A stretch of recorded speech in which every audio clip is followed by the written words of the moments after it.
ఆలయంలో మరమ్మతులు జరుగుతున్న కారణంగా ఉదయం 8 గంటల వరకు తెరవబడని ద్వారాలు ఆ రోజు బహువిచిత్రంగా తెరిచి ఉన్నాయి. అతను సరాసరి గర్భాలయంలోకి వెళ్ళి, తండ్రి, నీ ఆజ్ఞ మేరకు నేను వచ్చాను అన్నట్లు అరుణాచలేశ్వరుని ముందు నిలబడ్డాడు. చిరకాల వాంఛ సిద్ధించినట్లుగా తృప్తిపడ్డాడు. ఆ ఏకాంత సంయోగానందంలో అతని కళ్ళు ఆనంద బాష్పాలతో నిండాయి. మృత్యు అనుభవం నాటి నుంచి అతన్ని విడవకుండా ఉన్న శరీర తాపం, మనో ఉద్రేకం ఆలయ ప్రవేశంతో ఉపశమించాయి. నెల్లాళ్ల నుంచి పీడిస్తున్న తలనొప్పి తగ్గిపోయింది. భావోద్వేగం, భావన, ఘర్షణ నుంచి మనస్సు శాంతి పడింది. అన్ని వేదనలు అంతమై అనిర్వచనీయ ఆనందంలో మునిగిపోయాడు వెంకట్రామన్. తాను శరీరం కన్నా భిన్నమైన సద్వస్తు అయినట్లే ఈశ్వరుడు ప్రపంచం కన్నా అన్యమైన చిత్స్వరూపుడుగా అతనికి దర్శనమిచ్చాడు. అంటే తాను ఈశ్వరుడు ఒకటేనన్న భావం అతనిలో ఏర్పడింది. దేహమే నేను అనుకునే ద్వైత భావం పోయి దేహం నేను కాదు అనే అద్వైత భావం స్థిరపడింది. అంతటా అన్ని కాలాల్లో ఒకే విధంగా ఉన్న చిద్వస్తువే తనలోనూ ఈశ్వరుడిలోనూ అంతటా ఒకటిగా ఉన్నదని, అది నిత్య సత్య స్వరూపంగా, శాశ్వతంగా, అనంతంగా, అపారంగా ఉన్నదనే అనుభూతి కలిగింది. అంటే ఏకత్వ భావం ఏర్పడింది. అదే అరుణాచలేశ్వరాలయంలో వెంకట్రామన్కు జరిగిన మహాయోగం. మహాయోగం అంటే మనం నేర్చినదంతా మరచిపోయేటట్లు జరగటం. వాస్తవంగా మనం నేర్చినదంతా అజ్ఞానం. అది ఐక్యతకు అడ్డు, అవరోధం, అభ్యంతరకరం. ఆ విధంగా అజ్ఞానంలో పెరిగిన వ్యక్తిత్వాన్ని జ్ఞానాగ్నికి సమర్పించడాన్ని మహాయోగం అంటారు. దాన్నే సిద్ధయోగమని కూడా అంటారు. ఆనాటి నుంచి వెంకట్రామన్లో ఆలోచనలు ఆగిపోయాయి. సంకల్పరహితుడైనాడు. ఆ మహావినిష్క్రమణకు కారణం లేదు, ఆలోచన లేదు, ఉద్దేశం లేదు, ప్రయత్నము లేదు, ఆశ, కోరికే ఏమీ లేదు. ఆ స్థితి అతనికి కొత్తగా, వింతగా, ఆశ్చర్యకరంగా లేదు, సహజంగా ఉంది. అతనిలో అరుణాచలం చేరుకున్నాననే సంతోషం తప్ప మరేమీ లేదు. అతను కొంతసేపు ఆలయంలో అటూ ఇటూ తిరిగాడు. అతని చూపులో గతం లేదు, భవిష్యత్తు లేదు. అంత నిరామయంగా ఉన్నాడు. అతనికి ఉన్నది ఆ క్షణం మాత్రమే, అంతే. ఆ విధంగా వెంకట్రామన్ మరో 54 ఏళ్లు ఉన్నాడు. అరుణాచలేశ్వరాలయంలో వెంకట్రామన్ బయటికి వచ్చాక ఒక మంగలి ఎదురై, మీరు తలనీలాలు ఇస్తారా అని అడిగాడు. వెంకట్రామన్ అంగీకరించి అతని వెంట అయ్యంగుళం అనే కోనేరు దగ్గరికి వెళ్ళాడు. అక్కడ తలనీలాలిచ్చి ఆ మంగలికి ఇవ్వవలసిన డబ్బు ఇచ్చేసి మిగిలిన సొమ్ము కొలనులో విసిరిపారేశాడు. అంతే. జీవితంలో మళ్ళా ఎప్పుడూ డబ్బు ముట్టలేదు. కల్లూరు నుంచి తెచ్చుకున్న ప్రసాదం కూడా కొలనులో విసిరేసి, ఈ మొద్దుకు ఈ పిండి వంటలు ఎందుకు అనుకున్నాడు. ఆ తర్వాత యజ్ఞోపవీతం తెంపిపారేశాడు. కట్టుకున్న ధోతి చింపి చిన్న ముక్క కౌపీనంగా ధరించాడు. ఈ కట్టెకు స్నానం ఎందుకు అనుకుని మళ్ళా అరుణాచలేశ్వర ఆలయానికి వెళ్ళాడు. దారిలో జల్లువాన అతని ఒంటిని శుద్ధి చేసింది. అప్పటికి అరుణాచలంలో కొన్నేళ్లుగా వర్షం లేదు. ఆ రాత్రి వెంకట్రామన్ ఆలయం ముందున్న మండపంలో పడుకున్నాడు. ఒంటి మీద బట్టలు లేకపోవడం వల్ల, వర్షంలో తడవడం వల్ల అతనికి చలి అనిపించి దగ్గరలో ఉన్న ఒక ఇంటి వరండాలో నిలబడితే అతని పిచ్చివాలకం చూసి ఇంటి యజమాని అరిచి తరిమేశాడు. అరుణాచలేశ్వరాలయం ఎంతో విస్తీర్ణమైనది. దాని పొడవు 1480 అడుగులు, వెడల్పు 680 అడుగులు, తూర్పు గోపురం ఎత్తు 216 అడుగులు, 11 అంతస్తులు. ఆ ఆలయ ఆవరణలో ఎన్నో మండపాలు, చిన్న పెద్ద గోపురాలు, పరివార దేవతల ఆలయాలు, శాలలు, కొలనులు, పూల తోటలు ఉన్నాయి. సంసారాన్ని విసర్జించిన వారికి, సన్యాసులకు, సాధువులకు, సాధకులకు, అన్వేషకులకు, భిక్షకులకు, బైరాగులకు, భక్తులకు, యోగులకు, అనాథలకు అందరికీ ఆ ఆలయం నివాసానికి అనుకూలమైన ప్రదేశం. వెంకట్రామన్ కూడా వాళ్లతో కలిసి అందున్న 1000 కళ్ళ మండపంలో కూర్చున్నాడు. ఆ కూర్చోవడం కొన్ని వారాలు కూర్చున్నాడు. పెద్ద మర్రి చెట్టు చిన్న విత్తనంలో దాగి ఉన్నట్లు, పెద్ద ప్రపంచం స్వల్ప భావంలో దాగి ఉందన్న పరమసత్యాన్ని తెలుసుకున్న వెంకట్రామన్ అందు ఆత్మనిష్ఠుడై కూర్చున్నాడు.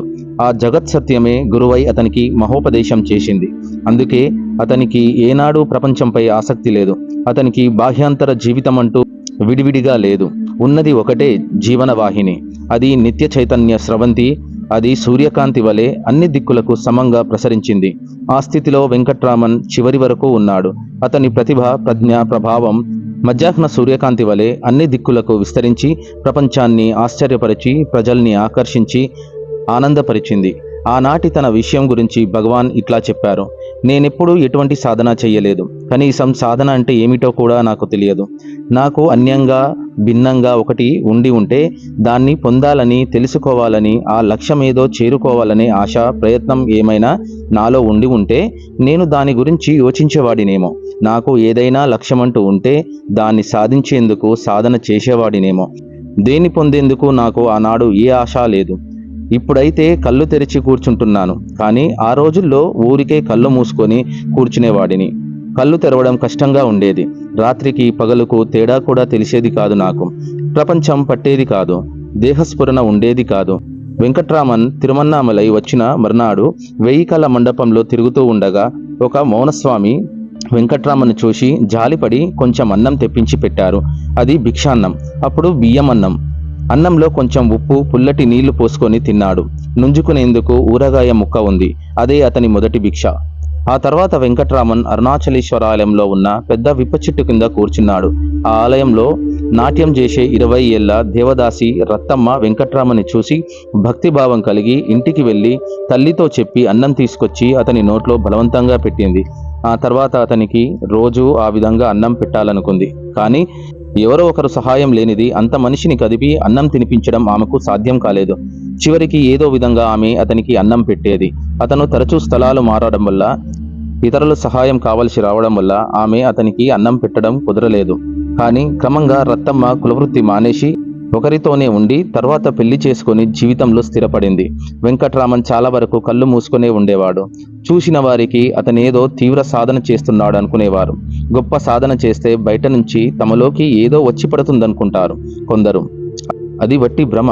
సాధనలో విజయం సాధించామని అంటారు. ఏదో చేయగా తెలిసేది కాదు ఆత్మ. ఏమీ చేయక ఊరికే నిశ్చలంగా ఉన్నవారికే ఆత్మ సిద్ధిస్తుంది. అంటే ఉన్నదాన్ని ఉన్నట్లుగా గ్రహించడమే సాధన. దానికి జగద్భావం నశించాలి. చిత్తవృత్తి నిరోధన సాధనగా కలవారికే మోక్షప్రాప్తి. ఆత్మ ఎప్పుడూ సిద్ధమే, కానీ మనకు అది తెలియదు. జగద్బుద్ధి దాన్ని కప్పడం చేత ఆ విషయం మనకు అవగతం కాదు. వెంకట్రామన్ కళ్ళు మూసుకొని కూర్చుంటే స్వామి సమాధి స్థితిలో ఉన్నారనుకునేవారు. సమాధి స్థితి అంటే ఒక విధమైన పారవశ్యం లేక మైమరపు. ఇంద్రియాలు నిశ్చేతనాలైన వాటి ప్రవృత్తులు ఉంటాయి. వెంకట్రామన్ సమాధి స్థితిలో ఉండే మొదటి రోజుల్లో ఒంటి మీద కౌపీనం ఒక్కటే ఉండేది. కొన్నాళ్లకు అది చీకి చిరిగి ఊడిపోయింది. ఆ సంగతి కూడా గమనించని స్థితిలో కొన్నాళ్లు ఉన్నాడు. ఒకసారి ఒళ్ళంతా పుల్లుపడి అవి చితికి చీముకారి కౌపీనం తడిచి చీకి చిరిగి ఊడిపోయింది. అంతలో కార్తీక దీపోత్సవం వచ్చింది. స్వామి నగ్నంగా ఉండటం ఒక సాధువు చూసి ఒక కొత్త బట్ట తెచ్చి అతని ఒంటికి చుట్టబెట్టారు. ఎవరో ఒకరు తిండి పెట్టేవారు. ఆలయ ఆవరణలో అతను ఏ చెట్టు కింద అయినా కూర్చుంటే అతని ఒళ్ళంతా దుమ్ము పట్టేది. ఆ దుమ్ము శీతాకాలం మంచుకు తడిసేది, తర్వాత ఎండకు ఎండేది. ఆ విధంగా అతని ఒంటి మీద దుమ్ము అట్టకట్టి ఉండేది. ఒక్కోసారి వెంకట్రామన్ చలికి తట్టుకోలేక ముడుచుకొని కూర్చునేవాడు. వెంకట్రామన్ మాట్లాడకపోతే స్వామి మౌనవ్రతం పూనారనుకున్నారు. కానీ అసలేం జరిగిందంటే అంటూ భగవాన్ ఒకసారి ఇట్లా చెప్పారు. నేను అరుణాచలేశ్వరాలయంలో 1000 కళ్ళ మండపంలో ఉన్నప్పుడు ఒక సాధు పక్కన కూర్చున్నాను. ఆయన నాకు భిక్షాన్నం పెట్టేవారు. గుంపుల నుంచి వారి ప్రశ్నల నుంచి తప్పించుకునేందుకు ఆ సాధువు మౌనవ్రతం పూనారు. ఆ పద్ధతి తాత్కాలిక అనుకూల పద్ధతిగా తోచి నేను ఆ పద్ధతినే అనుకరించాను. అంతేకాని నేను మౌనవ్రతం పూనలేదు ఏనాడు. ఊరికే మౌనంగా ఉండేవాడిని. అవసరమైనప్పుడు మాట్లాడేవాడిని. ఈ సృష్టికి మాటే మూలం. మనుష్యుల మధ్య సంబంధాన్ని కలిపే కుక్కమే మాట. కానీ మాట అసలు సత్యం కాదు. అది వాస్తవము కాదు. అలాగే వాస్తవము మాట కాదు. మాట ఎప్పటికీ విషయం కాదు. మాటలు వట్టి నిర్జీవ వస్తు సముదాయాలు. బ్రహ్మం తెలిసిన మౌని నిరంతరం ఆత్మయందు రమిస్తాడు. అతనికి ఇతరములతో పని లేదు. మౌనం వహించాలనే ప్రమాణం కేవలం ప్రమాణమే అవుతుంది. అది కొంతవరకే ధ్యానానికి ఉపయోగపడుతుంది. నోరు మూసి మనసు చేత పని చేయిస్తే లాభమేముంది? నిజమైన ధ్యానంలో మనసు నిలిస్తే ఇంకా మాటల అవసరమేముంది? మౌనం కాక మనో విజృంభణ లేని ధ్యానమే మౌనం. మాట మౌనానికి భంగకారి. మౌనం నిరహంకార స్థితిని ప్రకటిస్తుంది. మౌనం అంటే నిర్వ్యాపారత్వం కాదు. అలాగే మనిషి ముద్దు స్వరూపం దాల్చడం కాదు. తలంపులు మాని ఊరక ఉండటం కాదు. అతని ఆవాగ్మనన గోచరమైన స్థితి. మౌనం నిరంతర భాషణ, ఆలోచనలు ఆగిన తర్వాత పరస్పర అవగాహన చేసుకోవడానికి పనికి వచ్చే భాష మౌనం. అది విశ్వజననీయమైన భాష. అది ఆగని వాక్ప్రవాహం. మాటలు దానికి అడ్డుకట్టలు, వాకులు అవాంతరాలు. మౌనం శక్తివంతమైన భాష. అంతులేని జనన మరణాలకు అంతం మౌనం. అటువంటి మౌనం మూర్తివంతమైనదే. వెంకట్రామన్ అంటే అతనే మౌనం. అటువంటి మహర్షి మౌనబోధ చేస్తారనేది ఉత్త అర్థం లేని సంగతి. ఎందుకంటే మౌనం ద్వారా మౌనాన్ని ఎట్లా బోధిస్తుంది? మౌనానందంలో ప్రశ్నలు, సమాధానాలు, సందేహాలు, సంశయాలు ఏమీ ఉండవు. మౌనపు లోతుల్లోకి మునిగి వీలైనంత వరకు మౌనంగా ఉండటమే జీవితంలో ముఖ్యమైన సంగతి. అదే ఆత్మనిష్ఠత.